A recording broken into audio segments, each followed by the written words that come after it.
Frontline International presents Smart Oil Management Solutions.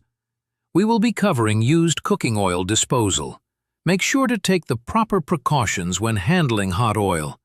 Let's start with how to remove used cooking oil using the pump station. First, turn the pump station switch on and bring the used oil suction wand to the fryer.